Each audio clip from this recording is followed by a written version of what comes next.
हमारा चैनल देख रहे सभी दर्शकों का स्वागत है। दोस्तों, कई बार हम अपनी आम रूटीन की ज़िंदगी में घूमते फिरते कुछ ऐसी पर्सनैलिटी से, कुछ ऐसी शख्सियतों से मिल जाते हैं जिनके पास कहने के लिए और बताने के लिए बहुत कुछ होता है। आज हमारे साथ ऐसी एक पर्सनैलिटी हैं, प्रोफेशनल एंकर हैं, पोएट हैं, राइटर हैं, टीचर हैं। बहुत कुछ है इनकी पर्सनैलिटी में जो हम जिसके बारे में बात करना चाहेंगे। मेरी मुराद है हमारे आज के गेस्ट मैडम पुनीता बाबा जी से। मैम जी नमस्कार। स्पीकिंग की आपने बात करी, स्टेट में आपने बहुत सारे फंक्शंस करे। अगर मैं जानना चाहूँ कि आपको चंडीगढ़ में जो पहला स्टेज फंक्शन आपने शुरू किया एज ए पब्लिक एंकर, तो वो कौन सा मंच था? सर वो मंच था गांधी स्मारक भवन, सेक्टर 16। मैं सेक्टर 16 की ही निवासी हूँ और जस्ट मैं चंडीगढ़ में आई थी तो मुझे लगा कि जॉब के अलावा चंडीगढ़ में तो बहुत वक्त है। दिल्ली जैसे शहर में जहाँ से हम आए थे वहाँ तो एक जॉब के बाद लगता था दिन खत्म हो गया। आने और जाने के सफ़र में ही इतनी थकावट दे देते हैं कि बस हम उसके अलावा कुछ सोच ही नहीं पाते। लेकिन चंडीगढ़ में आके मुझे लगा कि मेरे पास उसके अलावा भी वक्त है। तो ये एक ऐसा केंद्र है जहाँ पे कई तरह की गतिविधियाँ होती थी और सबसे बड़ी बात कि यहाँ आके मेरे ताल्लुक त्यागी जी जो इस संस्था के निदेशक हैं और यहीं पे मेरी मुलाकात आदरणीय के शारदा जी से हुई, जिन्होंने बहुत प्यार दिया, बेटी की तरह मुझे ज़िंदगी के बहुत से मौक़ों पर अप्रिशिएट किया, आगे प्रोत्साहन दिया।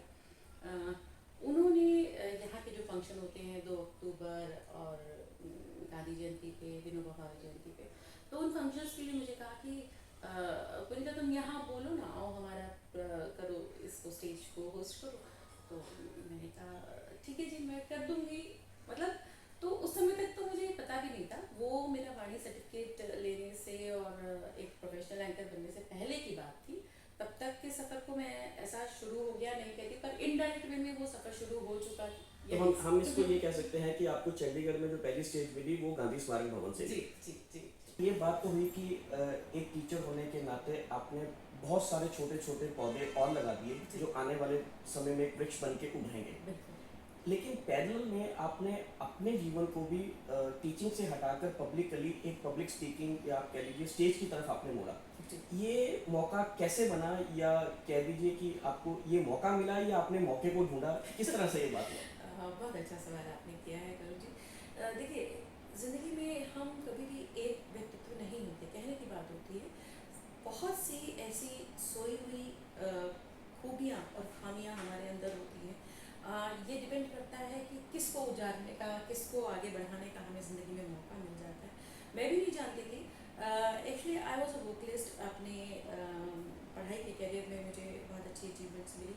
गाना मेरा छूट गया दिल्ली से जब मैं आई, शादी हुई और हम अपनी ज़िंदगी में इतना बिज़ी हो गए, तो कहीं ना कहीं जो एक फिर वही कहूँगी कि एक खोजी होने की, एक इन्वेंट करने की जो मेरी इच्छा थी अंदर, वो कुल बुलाती रही कि अब बहुत कुछ अंदर दबा रहने लग पड़ा कि मैं गा के उसे एक्सप्रेस नहीं कर पाई। वो दबा हुआ ही निकलने लगा लिखने में कि अपने भावों को, क्योंकि हमारे टाइम में कॉलेज में भी ऐसा हुआ करता था कि कंपटीशन ऐसे हुआ करते थे कि सेल्फ कंपोज्ड या सेल्फ रिटन गज़लें की जो भी कहीं पब्लिश ना हो, और उनमें ईश्वर की दया से मैं जीतती रही। मैंने बहुत अच्छा मकाम हासिल किया था। तो मैं इस बात को थोड़ा सा छेड़ना चाहूँगा। मैं अपने दर्शकों से भी और अपने एजुकेशन इंस्टीट्यूशन से भी इस बात पे बात करना चाहूँगा। हमारे टाइम पे एक हर स्कूल कॉलेज में एक मैगजीन निकालने का रिवाज होता था जहाँ पे बच्चों को अपनी प्रतिभा लेखन जो है वो उभारने का मौका मिलता था।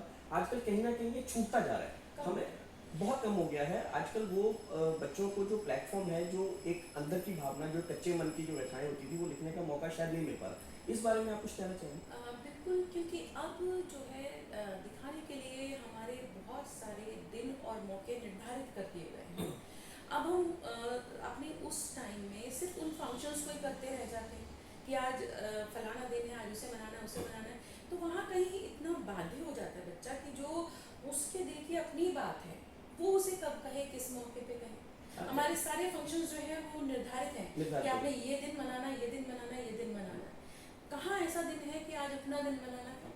मैं इस बात पे बहुत ज़ोर देना चाहूँगी कि कोई एक दिन, एक सीरियल देखती हूँ मैं, अनुपमा, बहुत खुशी खुशी, तो उसमें कल ही मैंने इस बात को सुना कि एक पल अपना हर दिन में होना चाहिए। एक लंबी खुल के करके सांस हमें दिन में अपने लिए लेनी चाहिए कि ये सांस मैंने अपने लिए ली है, ये दिन मैंने आज अपने लिए जिया है। शायद ज़िंदगी में जॉब छोड़ के मैं आई हूँ एक खुले प्लेटफॉर्म में, वो भी इसीलिए कि अब मैंने ये निश्चय किया है कि अब ज़िंदगी को मैंने अपने तरीके से जीना है। आपकी एजुकेशन की बात हो गई, टीचिंग बात हो गई, आपकी पब्लिक स्पीकिंग और एंकरिंग की बात हो गई। अब एक जो आपका, मैं लास्ट पार्ट तो नहीं कहूँगा, लेकिन कहीं ना कहीं आपकी पर्सनैलिटी का एक और मयार है, वो है लिखन। जी आपकी 3 किताबें आ चुकी हैं, पोइट्री आप लिखती हैं, आप शॉर्ट स्टोरीज भी लिखती हैं। जी हमें उसके बारे में कुछ बताइए, और हम चाहेंगे कि आप हमारे दर्शकों को कोई एक कविता जरूर सुनाएं। ज़रूर, आपने उस दुखती रग को छेड़ दिया। मैं फिर से कहूँगी, लिखना जो है मैं ये नहीं कहती। हाँ, मुझे ऐसा कह दिया गया कि मैं कवित्री हूँ और मैं लेखिका हूँ।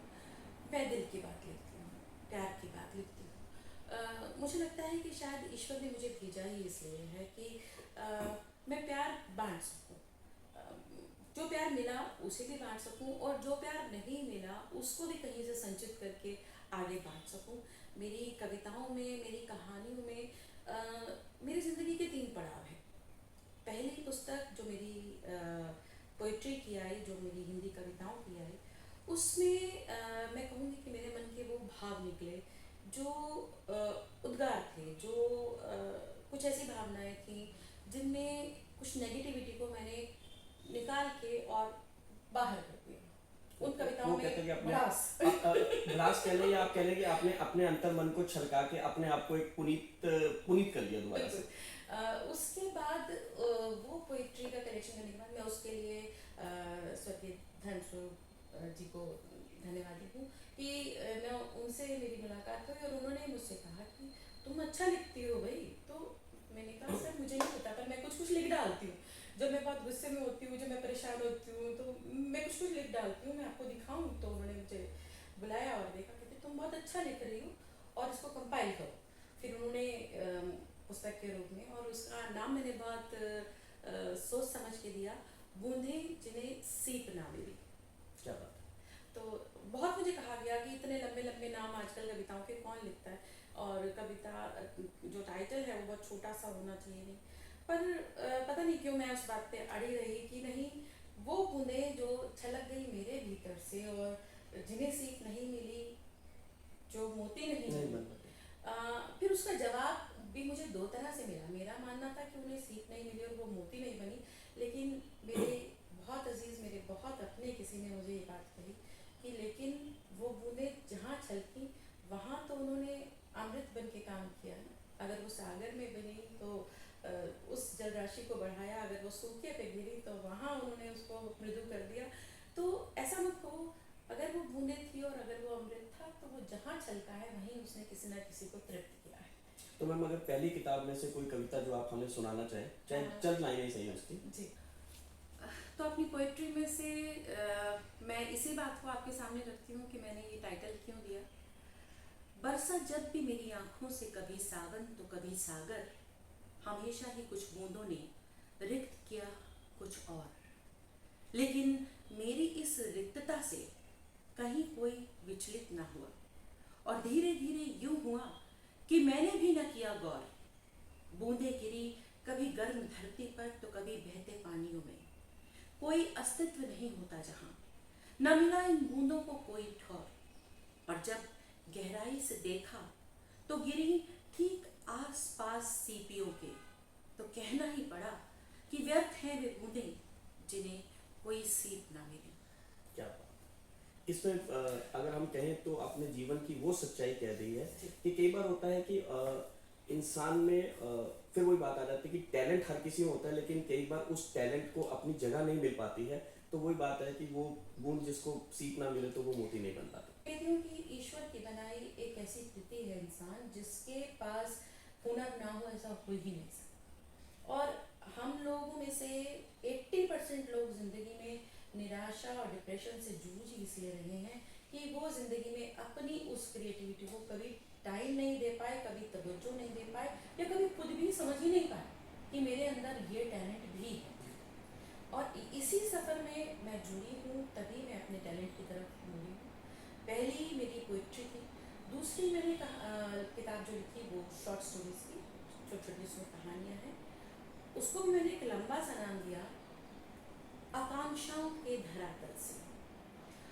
उसमें फिर मैंने कुछ और ऐसे मुद्दे उठाए कि नारी के जीवन के पहलू को मैंने दिखाने की कोशिश की।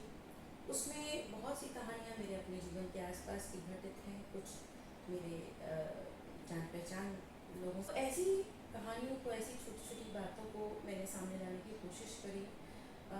कई लोगों ने उस पर मुद्दा उठाया कि कई कहानियाँ बहुत कड़वी सच्चाइयाँ कह रही, लेकिन देखिए मेरी जब लेखनी चलती है तो उस समय मैंने कभी ये परवाह नहीं करी कि इसे पढ़ने वाला कौन होगा और उसकी सोच क्या है।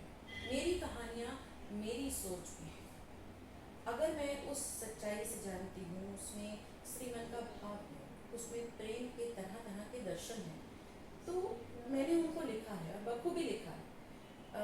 इस बात की परवाह किए बगैर कि एक सभ्य समाज उसमें शायद कुछ ये भी कह सकता है कि उसमें शालीनता की कमी है, लेकिन मेरे को उस बात से कोई शिकायत नहीं है, क्योंकि मैंने वो खुली बात कहनी चाहिए, क्योंकि उस कहानी को, उस घटना को मैंने जीवन के बहुत आसपास कहीं महसूस किया। मानना है कि अच्छा लेखक वही होता है जो अपने मन से लिखे, बिल्कुल। और जब तक आप अपने मन से लिखकर अपने भाव को अगर कागज में नहीं उतार पा रहे, जी। तो मेरे ख्याल से कहीं ना कहीं आप अपनी लेखनी के साथ आप वो क्या कह सकते हैं, बेईमानी कर रहे हैं। बिल्कुल। क्योंकि इंसान, देखो, दो तरह के लेखक होते हैं। एक होता है जो कमर्शियली होता है, जिसको सिर्फ उस लेखन करके कमाना है, जैसे फिल्म राइटर्स हो गए या सॉन्ग राइटर हो गए, वो एक अलग बात है। लेकिन जो आपके जैसे लेखक होते हैं, जिनको शायद कम पढ़ा जाता है, लेकिन जो पढ़ता है वो फिर उसका मुरीद हो जाता है, उसका कारण ये होता है कि अंतर मन के जो भाव होते हैं ना कहीं लोग उसको अपने आप में कोरिलेट कर पाते हैं कि शायद ये मेरे साथ है। मैं ऐसा नहीं कहूँगी कि मेरी कविताओं, मेरी कहानियों को पढ़ने में रुचि नहीं रही। जो हमारे इतिहास जगत के या साहित्य जगत के लोग हम कहें, जो उससे जुड़े हुए अच्छे परिपक्व लोग हैं, उन्होंने मेरी कहानियों को बहुत अप्रिशिएट किया। उनका कहना रहा कि दम है, कह सकती हो सच्ची बात, और मेरे लिए वो बहुत था। जहाँ तक इस बात से थोड़ी सी शिकायत मुझे रही, वो इसलिए रही कि मैं साहित्य जगत में ना तो किसी अनुदान के लिए पहुंच पाई और ना ही किसी तरह के अवार्ड के लिए। हालांकि मेरा कहना मंच पे आके या कहानियों या शब्दों के ज़रिए हमेशा सराहा जाता रहा है, लेकिन मैं कभी भी इस श्रेणी में नहीं पहुंच पाई, क्योंकि मैंने कभी अप्रोच को यूज़ करना पसंद नहीं किया। मैं चाहती थी कि अगर मेरे शब्दों में, मेरी कहानियों में वो दम है कि अगर वो किसी के दिल तक पहुंचती हैं, छूती हैं, तो एक दिन ज़माना उन्हें पढ़ेगा, जानेगा, और कोई ना कोई माध्यम मुझे कभी ना कभी ज़रूर मिलेगा। मेरी बहुत सी किताबें मेरे अपने घर में शायद पड़ी रह गई, बहुत सारी स्पॉइल भी हुई, क्योंकि मैं ऐसे लोगों के हाथों में अपनी किताबों को देना ही नहीं चाही कभी, कि जो लोग उसके बदले या तो मुझे 200-250-300 रुपया पकड़ाएं, या फिर वो एक आगे से आगे बस बढ़ती रहे या रद्दी में कल को बिक जाए। मुझे अपनी लेखनी को इस तरीके से बेचना कभी रास नहीं आया। शायद यही वजह थी मेरी कि मैंने उसके बाद 3 किताबों के बाद कोई किताब पब्लिश नहीं की। मैं लिखना मेरा जारी है, मैं अभी भी लिख रही हूँ, फेसबुक के ज़रिए जारी है। लोग उसे बहुत अच्छे से पढ़ रहे हैं। फेसबुक पे ही मेरा अपना पेज है, मैं और मेरे बोल, जिसके माध्यम से मैं कुछ अपनी पोइट्री शेयर कर रही हूँ, और अभी आगे आने वाले टाइम में अपनी इन सब कहानियों को भी उस पर शेयर करने वाली हूँ। और मैं चाहूँगी कि जो लोग मेरे इस इंटरव्यू को सुने और अगर वो मेरी इन कहानियों और कविताओं में कोई रस ले पाएँ, तो वो ज़रूर मेरे पेज को फॉलो करें। इसके अलावा एक और माध्यम मैंने चुना है, मेरा अपना यूट्यूब चैनल है 24 थैंक्स डिवाइन ऑर्डर। ये यूट्यूब चैनल मैंने खास तौर से इसलिए बनाया है कि टीचिंग प्रोफेशन से तो मैं बाहर आ गई हूँ, लेकिन दिल में अभी भी कहीं एक वो टीचर का जज्बा बिल्कुल अंदर बुलबुला रहा है कि अब मुझे कैसे सिखाना है, कैसे बताना है। तो उस माध्यम से मैं अपने यूट्यूब चैनल के माध्यम से अपनी उन छोटी छोटी कहानियों को, उन छोटी छोटी लर्निंग्स को, कि कहानी कही कैसे जाती है, गढ़ी कैसे जाती है, और कहानियाँ कहने के पीछे हमारा एक उद्देश्य क्या है, हम उन कहानियों के ज़रिए कहना क्या चाहते हैं। तो मैंने उस पर्टिकुलर छोटे से मॉडल के साथ जोड़ जोड़ के वो कुछ कहानियाँ कही हैं, 52 एपिसोड्स मैं उसके अब तक पोस्ट कर चुकी हूँ और अभी आने वाले टाइम में मैं उसको और कंटिन्यू करूँगी। तो नहीं, कई बार होता है पुनीता जी, आपकी जो लेखनी होती है, क्योंकि पहले हमारे पास जो माध्यम था वो टेलीविज़न और थिएटर, दो जी ही माध्यम थे। जी या थिएटर में मैं मेरी मुराद है कि आपका जो फिल्म सिनेमा है। जी लेकिन अभी जो लॉकडाउन के टाइम पे जो ओटीटी प्लेटफॉर्म ने जो राह पकड़ी है, उसमें कई इतनी अच्छी अच्छी कहानियां हैं जो शायद उस पर अगर पिक्चर बनती तो शायद वो वहाँ तक नहीं, पिक्चर बन ही नहीं पाती शायद मुझे। लेकिन छोटे छोटे, अभी मैं मेरे को आपकी बात से याद आ रहा है कि अभी मैं परसों एक देख रहा था, किसी चैनल पे एक ट्रेलर आ रहा है, उस पर भी आपकी जैसी राइटर है, उसने अपने मन की व्यथाएं आसपास में जोड़ा, उसके ऊपर वो उसने कहानियां लिखी हैं। तो वो उस पर स्टोरी कुछ इस तरह से बुनी गई है कि उसके ऊपर पुलिस उसको बोलती है कि आपने ये गलत लिखी है, आप समाज में गंदगी फैला रही हैं। वो कहती है मैं ऐसा कुछ नहीं फैला रही, अगर आपको चाहिए तो मैं जितनी कहानियां लिखी हैं उन सबके आपको प्रमाण दे सकती हूँ,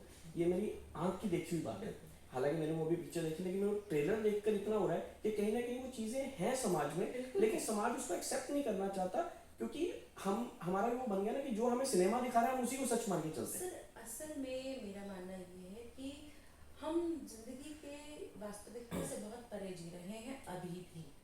बहुत कम ऐसे लोग हैं जो सच को सच और झूठ को झूठ कहने का माता रखते हैं। मेरी भी कहानियों के पीछे अगर कोई किसी ने कभी सवाल उठाया तो मैं उनकी अपनी शख्सियत के बारे में भी बहुत अच्छे से जानती हूँ और मैंने उनसे शिकायत नहीं करती, ये मेरी लर्निंग है। इसी बहाने मुझे लगा कि मैं अपनी बात को आज इस प्रत्यक्ष रूप में इतने अच्छे तरीके से कह पा रही हूँ। मेरी आदत है कि मैं हर नेगेटिविटी में से भी पॉजिटिविटी निकालने की कोशिश करती हूँ कि अगर कुछ गलत भी हुआ तो वो क्यों हुआ, शायद उसमें से मुझे कुछ अच्छा सीखना था। नहीं, ये होता है हमारे समाज में, जो हम सिनेमा में देखते हैं वो कहीं ना कहीं समाज का आईना होता है। मैं भी आपको एक लेटेस्ट एग्जांपल देना चाहता हूँ। अभी पंकज त्रिपाठी जी की पिक्चर आई थी पीछे, कागज, जी जिसमें एक इंसान को प्रूव करना पड़ता है कि हाँ वो जिंदा है। हाँ जी और 2 दिन पहले अभी न्यूज़पेपर में एक न्यूज़ आई है कि एक रिटायर्ड चीफ जस्टिस, उनकी डेथ हो गई, उनकी बेटी उस पर नॉमिनी थी, वो नाम के एक स्पेलिंग गलत थे। चीफ जस्टिस की बेटी को अपने नाम के स्पेलिंग प्रूव करने में 4 साल लग गए कि वो उनकी बेटी है, ताकि उसका वो पैसा उनको मिल सके। तो ऐसा नहीं है कि जो कहानियां हैं वो कहीं से आसमान से आती है, वो हम जो समाज में देखते हैं वो कहीं ना कहीं वही सारी बातें हैं। आपकी बात से मैं पूरी तरह से सहमत हूँ और ऐसा होता है। और अभी आगे आने वाले टाइम में देखिए वक्त बदल रहा है, कब तक हम इस झूठ की ज़िंदगी में जिएंगे ना। धीरे धीरे हमें बहुत से सच स्वीकारने ही होंगे, चाहे वो हमारे अध्यापन के लेवल पे जिन चेंजेस के बारे में मैं बात कर रही हूँ, या हमारे लेखन के, कि प्रतिभा छुपती नहीं है। आपको वो कहने का प्लेटफॉर्म कभी मिल जाता है। देखिए आज मैं कब से लिख रही हूँ, उसको लिखने के बारे में आज अपनी बात मैं आपसे कर रही हूँ। हो सकता है कि ये कोई डिवाइन टाइम है या कुछ ऐसा है कि जब आपके चैनल के माध्यम से मैं ये बात कह पा रही हूँ अपनी कहानी और अपनी कविता के बारे में। और अब शायद जिस समय किताबें छपी थी, किताबें बिकी थी, उस समय किसी ने उनको पढ़ा या नहीं पढ़ा। हो सकता है कि आज इस इंटरव्यू के ज़रिए लोग कहें कि ऐसा क्या है और वो पढ़ना चाहें और आज मेरी लिखी हुई चीज़ें सामने आए। ये एक तरीका होता है और ये विधाता का अपना एक रूल है, अपना एक फिक्स उसने टाइम करा हुआ है कि कब किस चीज़ को हमारे जीवन में उजागर होना है और वो तभी होगा। मैं आपकी इस बात से बिल्कुल इत्तेफाक रखता हूँ।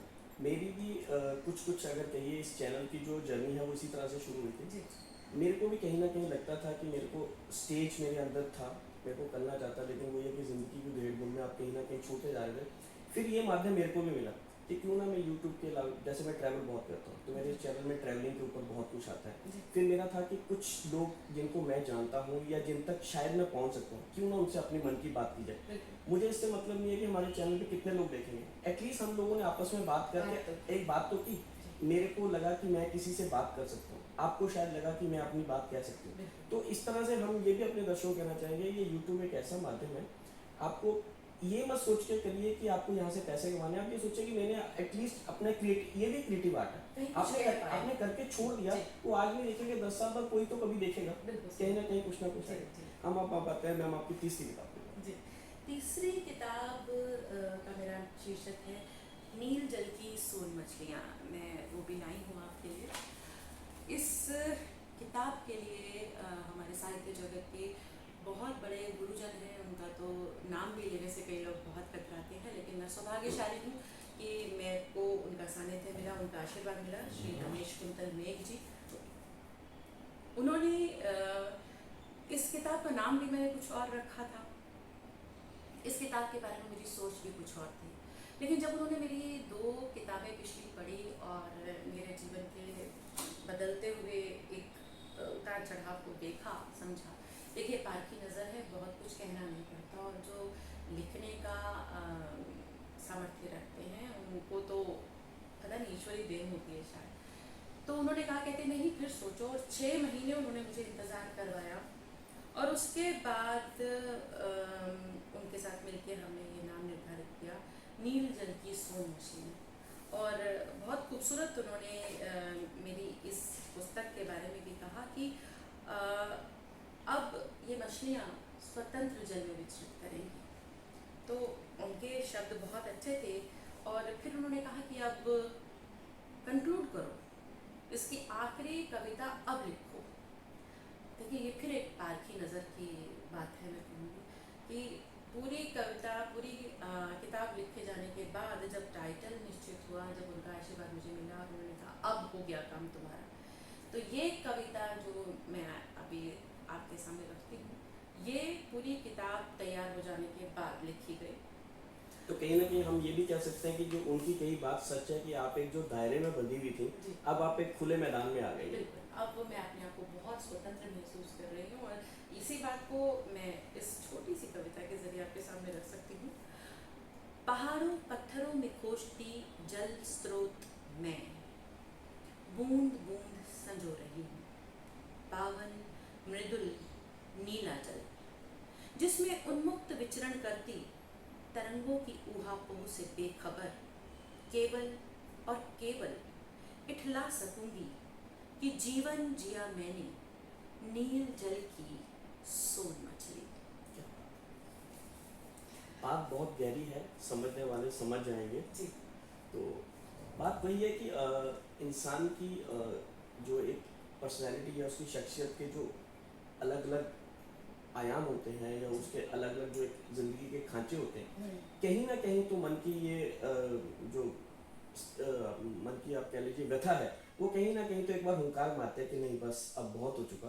तो शायद आप भी अब उस स्टेज पे आ चुके हैं कि अब बस बहुत हो चुका, अब वो होगा जो मेरे मन का होगा। थोड़ा आप ख़त्म करना चाहेंगे तो आप अपने जिस मुकाम पे पहुंची हैं, आप किसी को खास श्रद्धांजलि देना चाहें, या किसी को आप अपनी तरफ से कोई मैसेज देना चाहें हमारे चैनल के माध्यम से? ज़रूर। उसके बिना तो शायद ये इंटरव्यू कंक्लूड किया ही नहीं जा सकता। मेरी ज़िंदगी में या मेरे व्यक्तित्व में 3 चीज़ें आई, मेरा लिखना, मेरा बोलना और मेरा गाना। इन तीनों ही चीज़ों के लिए मैं श्रेय अपने पापा, अपनी मम्मी को देना चाहूँगी। मेरी मम्मा बहुत अच्छा गाती हैं, आज वो उम्र के उस दौर में जा चुकी हैं जहाँ वो अब तो नहीं गाती हैं, लेकिन अभी भी वो मेरे सुन के बहुत खुश होती हैं, बहुत अप्रिशिएट करती हैं। तो उन्होंने ही ज़िंदगी में मुझे इस बात का सपोर्ट किया कि मैं साइंस छोड़ के और आर्ट्स सब्जेक्ट लिया, बिकॉज कि मुझे म्यूज़िक के साथ जुड़ा था, और म्यूज़िक में भी जो भी मेरी अचीवमेंट्स हुई वो कुछ गॉड गिफ्टेड और कुछ मेरी मदर की ब्लेसिंग्स। और लिखना और मन संचालन का जो मेरा टैलेंट है वो मेरे पापा से मैंने इनहेरिट किया। बहुत अच्छे लिखने वाले, बहुत अच्छा कहने वाले, अपने टाइम में वो भी टीचर रहे, तो इस तरह के फंक्शन ऑर्गेनाइज करना, मन संचालन करना उन्होंने किया, तो ये उन्हीं की ब्लेसिंग रही। और मैं सौभाग्यशाली हूँ कि अपने माता पिता दोनों की क्वालिटीज़ को मैं अडॉप्ट कर पाई और मैं उनको निखार पाई। मैं बहुत बहुत धन्यवाद हूँ कि मैं ऐसे माता पिता की संतान हूँ। अमरनाथ साहनी मेरे पिताजी का नाम, और मेरी माँ प्रमिला साहनी, मैं उन्हें सादर नमन करती हूँ। इसके साथ साथ मैं धन्यवादी हूँ अपने इन-लॉज की, अपने उस परिवार की जहाँ शादी के बाद मैं आई। मेरी आगे की पढ़ाई, ग्रेजुएशन और बीएड के बाद मेरी शादी हो गई थी, तो मेरी एमए जो दोनों मैंने करी, जो सफ़र था, और फिर दिल्ली से चंडीगढ़ तक का हमने सफ़र तय किया। यहाँ आने के बाद उन सारी प्रतिभाओं को निखारने का जो मौका मिला, उसके पीछे मैं अपने लॉस, अपने father in law Shri H S. Bawa, मेरी स्वर्गीय mother in law Pushpa ji, उनका मैं बहुत बहुत धन्यवाद देना चाहूँगी कि अगर उन्होंने मुझे पीछे से वो सपोर्ट ना की होती, मेरे पारिवारिक जीवन में मेरे बच्चों को संभालना, उनकी परवरिश, उनका सब देख रेख ना की होती तो शायद ये सब कुछ छोड़ के मैं अपना फील्ड में नहीं निकल पाती। एक नाम है ज़िंदगी में ईश्वर ने साथ जोड़ा है, अरुण बाबा का। Thank you Arun ji. जब मैं गा नहीं पाई तो मन में कहीं बहुत रह गया था कि जो मेरा पैशन था, जिसके लिए मैंने ज़िंदगी में इतनी जंग लड़ी, वो शादी के उस मकाम पे आके छूट गया। गाना तो देखिए ईश्वर ने चाहा तो फिर शुरू होगा। लेकिन जो मेरे दिल की भावनाएं थी, जब उन्होंने देखा कि कहीं निकल नहीं पा रही और एक अजीब सी फ्रस्ट्रेशन में मैं आना शुरू हो गई, तो ही इज़ द पर्सन जिन्होंने ये वाणी का जो कोर्स निकला था इसके बारे में मुझे बताया और फिर सपोर्ट भी की कि करना चाहती हो तो करो। हाँ, ये फिर से मैं कहूँगी कि एक बहुत चैलेंजिंग स्टेज थी मेरे लिए, जहाँ मैंने उनसे ये बात की अप्रूवल ली शुरू करने से पहले ही कि अगर मैं इस काम में अपने आप को सिद्ध कर पाई तो फिर मेरी उड़ान रुकनी नहीं चाहिए, क्योंकि ज़िंदगी में एक बार मैं अपनी उड़ान को रोक चुकी हूँ और वो उसने मुझे बहुत कहीं गहरे में चोट पहुँचाई। अब अगर मैं इसको कर पाई तो आप मुझे रोकेंगे नहीं। अगर मुझे ये वादा आप देंगे तब मैं शुरू करूँगी, नहीं तो मुझे फिर नहीं करना। तो बल्कि इसके लिए मैंने अपने पूरे परिवार को 24 घंटे का समय दिया कि आप सब सोचें इस बारे में, क्योंकि मैं सच पूछिए तो बहुत जुनूनी हूँ और मैं यही बात अपने देखने वालों को भी कहना चाहूँगी कि ज़िंदगी में जुनून के बिना आप अपने पैशन को नहीं जी सकते। अगर आप में जुनून है, करने के लिए एक दृढ़ निश्चय है, आप तभी अपनी साधना को सफल कर सकते हैं, नहीं तो नहीं कर सकते। और हमारे समाज में बहुत सारे ऐसे लोग हैं जिनमें कैलिबर है लेकिन अपनी साधना को सफल करने का दृढ़ निश्चय नहीं है, जो होना बहुत ज़रूरी है। थैंक यू अरुण जी, आपने पूरे 24 आवर्स के बाद हमारी फिर से फैमिली मीटिंग हुई और उसमें इस बात के लिए पुरजोर आवाज़ के साथ मेरे फादर इन लॉ ने स्पेशली इस बात को स्वीकार किया कि बेटा तुम करो, घर में हम हैं। बहुत अच्छा लगा आपसे इंटरव्यू करके। हम आपके धन्यवादी हैं कि आपने हमें मौका दिया कि हम आपसे बातचीत कर पाएँ और हम उम्मीद करते हैं कि हमारे दर्शकों को भी ये इंटरव्यू पसंद आया होगा और पुनीता जी की जो जीवन का सफ़र है वो आपके लिए एक प्रेरणा का स्रोत बनेगा। और ज़िंदगी में जैसे इन्होंने कहा कि कुछ भी पाने के लिए जुनून होना बहुत ज़रूरी है, तो जुनूनी बनिए, जुनून करने से मत घबराइए और जिस दिन आप जुनूनी बन जाएंगे आप अपनी मंजिल को ज़रूर पा जाएंगे। सच के आगे जीत है। सच के आगे जीत है। हाँ, वो टीवी की ऐड मत देखिए कि जड़ के आगे जीत है, सच के आगे जीत है। तो इन्हीं शब्दों के साथ हम आज का एपिसोड ख़त्म करते हैं और इसी तरह के और इंटरेस्टिंग एपिसोड देखने के लिए जुड़े रहिए हमारे चैनल के साथ। अगली बार मिलते हैं किसी और विषय पे, किसी और पर्सनैलिटी के साथ। तब तक के लिए नमस्कार दोस्तों। नमस्कार।